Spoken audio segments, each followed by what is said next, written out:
தமிழகத்தில் 2024 மக்களவைத் தேர்தல் பிரச்சாரம் நேற்று மாலையுடன் ஓய்ந்தது. மொத்தம் உள்ள 39 தொகுதிகளுக்கும் நாளை ஏப்ரல் 19ஆம் தேதி ஒரே கட்டமாக வாக்குப்பதிவு நடைபெறுகிறது.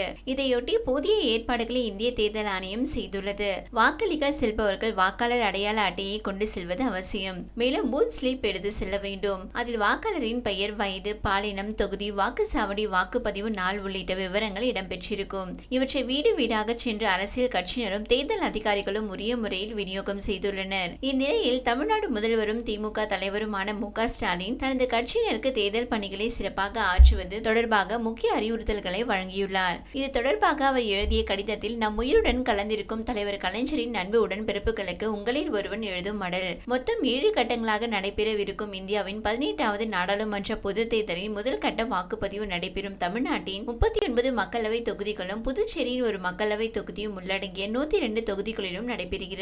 இந்திய தலைமை தேர்தல் ஆணையம் நாடாளுமன்ற மக்களவை தேர்தலை அறிவித்த நாளிலிருந்து உடன்பிறப்புகளாம் நீங்கள் அனைவரும் களத்தில் இறங்கி பணியை மேற்கொண்டு தோழமை கட்சியினருடன் ஒருங்கிணைந்து மிக குறைந்த கால அவகாசத்திற்குள் வாக்காளர்களை சந்தித்து ஆதரவை பெற்று வெற்றியை உறுதி செய்து தேர்தல் பணியில் திமுகவினரை மிஞ்ச எவரும் கிடையாது என்பதை மீண்டும் ஒருமுறை நிரூபித்திருக்கிறீர்கள். மார்ச் 22ஆம் தேதி தீரர் கோட்டமாம் திருச்சியில் எழுச்சிகரமாக தொடங்கிய உங்களில் ஒருவனான என்னுடைய பரப்புரை பயணம் ஏப்ரல் 17 அன்று தமிழ்நாட்டின் தலைநகருக்குள் அடங்கிய தென் சென்னை, மத்திய சென்னை தொகுதிகளில் மக்களின் உணர்ச்சிகரமான முழக்கங்களுடன் நிறைவடைந்திருக்கிறது. நான் மிகுந்த நம்பிக்கையுடன் இருக்கிறேன். களத்தில் நமக்கு கிடைத்துள்ள ஆதரவு வாக்குகளாக பதிவாகி வெற்றியாக வெளிப்படும் என்பதில் உறுதியுடன் இருக்கிறேன். அந்த நம்பிக்கையும் உறுதியும் நிறைவேற வாக்குப்பதிவு நாளான ஏப்ரல் 19 அன்று கழகத்தினர் மிகுந்த கவனத்துடன் செயலாற்ற வேண்டும். அப்போதுதான் இத்தனை நாள் பாடுபட்டது பயன் தரும். தமிழ்நாட்டில் இந்தியா கூட்டணி வேட்பாளர்களின் வெற்றியை உறுதி செய்ய வேண்டிய கடமை கழக தொண்டர்கள் ஒவ்வொருவருக்கும் இருக்கிறது. மாவட்ட கழக செயலாளர்கள் தொடங்கி கிளை கழக நிர்வாகிகள் வரை தங்களுக்கான பணிகளை திட்டமிட்டுக் கொண்டு செயலாற்றுவதுடன் வாக்குச்சாவடி பணிகளில் ஈடுபடக்கூடிய பாக முகவர்கள், வாக்குச்சாவடி முகவர்கள், பூத் கமிட்டி உறுப்பினர்கள் உள்ளிட்டவர்கள் தான் வாக்குப்பதிவு நாளின் முன்கள பணியாளர்கள், முழுமையான போர் வீரர்கள். இதில் வாக்குச்சாவடி முகவர்கள், மாற்று முகவர்கள் ஆகியோர் வாக்குப்பதிவு தொடங்கி நிறைவடையும் வரை விழிப்புடன் செயலாற்ற வேண்டிய பணியில் இருப்பதால் அவர்கள் கடைபிடிக்க வேண்டிய விதிமுறைகளை முழுமையாக அறிந்திருக்க வேண்டியது அவசியமாகும். அதற்கான பயிற்சியினை நமது கழக சட்டத்துறையின் உதவியுடன் ஏற்கனவே வழங்கியுள்ள நிலையில் வாக்குப்பதிவு நாளன்று மறக்காமல் மேற்கொள்ள வேண்டிய கடமைகளை நினைவூட்ட விரும்புகிறேன். காகித வாக்குச்சீட்டுக்கு பதில் மின்னணு வாக்குப்பதிவு இயந்திரங்கள்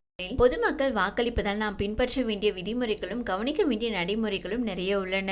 அவை நம் திமுக கழகத்தின் சட்டத்துறை சார்பில் மாவட்ட கழக செயலாளர்கள் மூலமாக உங்களிடம் கையீடாக வழங்கப்பட்டிருக்கும். அவற்றை கவனத்தில் கொண்டு வாக்குச்சாவடி முகவர்கள் விழிப்போடு செயல்பட வேண்டும். பாக முகவர்கள் உள்ளிட்ட கழகத்தின் தேர்தல் பணிகளை மேற்கொள்வோர் இவை ஒவ்வொன்றையும் உறுதி செய்ய வேண்டும். வாக்குப்பதிவில் கடைபிடிக்க வேண்டிய நெறிமுறைகள் சரியாக அமைந்தால்தான் வாக்கு எண்ணிக்கையின் போது கழக கூட்டணியின் முழுமையான வெற்றி உறுதியாகும். விரைந்து களப்பணி ஆற்றி வியர்வை சிந்தி விதைத்தவை அனைத்தும் மறுபடியாகும் நாள்தான் வாக்குப்பதிவு நாள். அதனால் மிகுந்த விழிப்புடன் பணியாற்றுங்கள். வாக்குரிமையை நிலைநாட்டுவோம், மகத்தான வெற்றியை ஈட்டுவோம் என்று தெரிவித்துள்ளார்.